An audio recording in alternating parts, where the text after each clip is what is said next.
Topic of today's video is an introduction to the dosage form. Here I am going to answer the questions like what is a drug, what is a dosage form, need for dosage form designing, that is why we need to convert a drug into a dosage form, and desirable properties of the dosage forms. Before discussing about the drug and dosage form, let's first know about the pharmaceutics.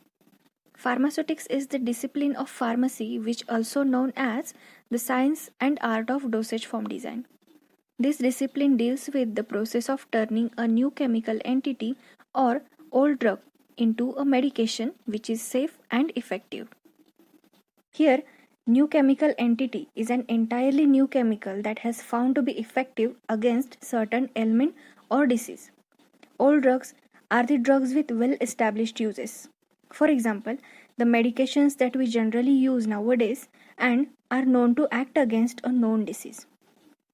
Pharmaceutics deals with the formulation of pure drug substance into a suitable dosage form.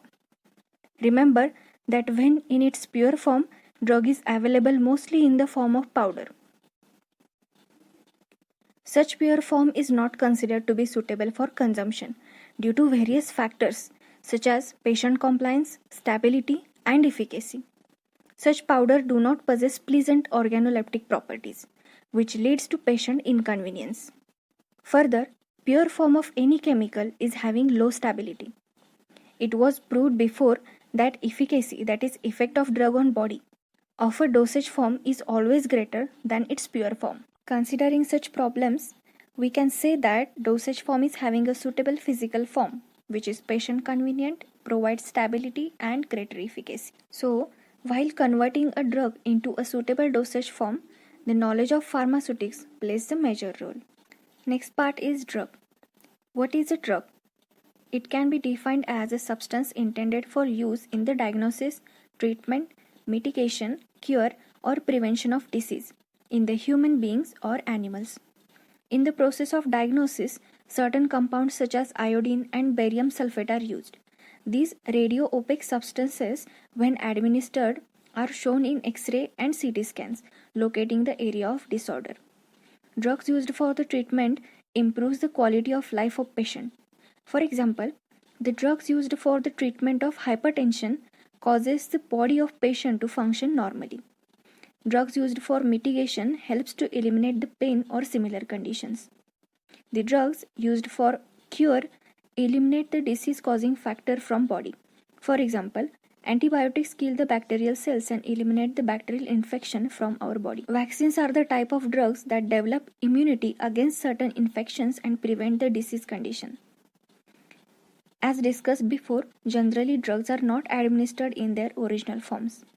These are administered after converting or formulating into a suitable physical form, also known as dosage form. For example, tablets and capsules are solid oral dosage forms. Syrups are the liquid oral dosage forms. Injectables are sterile internal dosage forms by which drugs are directly put into our bloodstream. Ointments and lotions are the externally used dosage forms. Drugs are presented as dosage forms in the market. Dosage forms are the carriers through which drug molecules are delivered to the site of action within the body. Let's take an example of tablet. Tablet is an oral solid dosage form. After administration, it goes into stomach. In the stomach fluids, it starts to disintegrate, forming small fragments.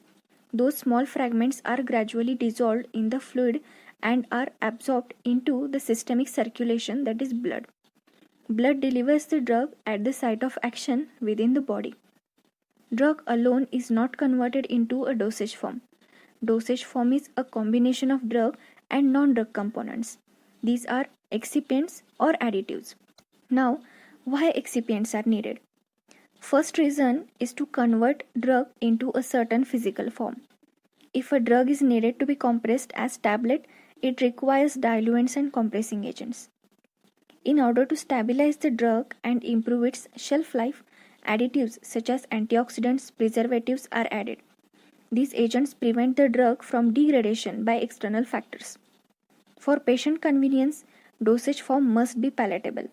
Colors, flavors, sweetening agents make it acceptable for administration. Patient compliance. As discussed in the third point, Patient must not think a treatment as inferior. Next important question is why we need to convert a drug into a dosage form. First reason is the dose precision. While consuming a dosage form, patient knows exact amount of drug going in his body. Prescriber decides the frequency and duration of treatment depending upon concentration of drug available in the dosage form. So, dosage form provides the dose precision. Second reason is to maintain the stability of drug. Dosage form reduces the contact of drug with environmental factors such as UV radiations, moisture and bacteria, thereby prevent its degradation. Also, dosage form contain preservatives which improves the stability of overall preparation. When administering a tablet or syrup, we know its shelf life. Thereby, it is safe and effective for administration before given date. This is how stability of drug is maintained in dosage form. Next reason is the protection of drug from gastric juice. If a drug undergoes degradation in presence of gastric acid, the tablet is coated with an enteric polymer. For example, shellac and cap. Cap is cellulose acetate phthalate. These polymers do not dissolve in acidic pH, thereby prevent the contact of drug with gastric acid. When such tablet comes in contact with intestinal fluid having basic pH, coated polymer starts to dissolve and release the drug in intestine, where it is dissolved and absorbed. Next reason is to mask the taste and odor. Certain drugs possess nauseous odor and bitter taste. If such drug is formulated as tablet and coated, it masks the odor and taste. Also, when tablet is administered, the time of contact between our taste bud and drug is minimum. In case of liquid preparations, sweetening agents are added to make the preparation palatable. Fifth reason is to provide sustained drug action. It reduces the dosing frequency, which is again patient convenient. Dosage forms like suppositories, dental cones, and nasal preparations provide local action of drug in respective body cavities. When drug is needed to be administered in bloodstream or in certain tissues, parenteral dosage forms are useful. Some drugs undergo degradation after conventional route of administration. Therefore, these must be administered via one of the parenteral routes. Popular example is insulin. It undergoes degradation due to gastric acid if consumed orally. Therefore, it is administered via subcutaneous route. Last part is the desirable properties of the dosage form. A dosage form should be convenient to handle, use, and store. It must be stable during storage and use. It should withstand mechanical shock during transportation so that its consistency is maintained. It should provide expected therapeutic effect. Also, drug release, onset of action, and duration of action of a particular dosage form must be predictable. And lastly, the most important point, it should be affordable for a patient.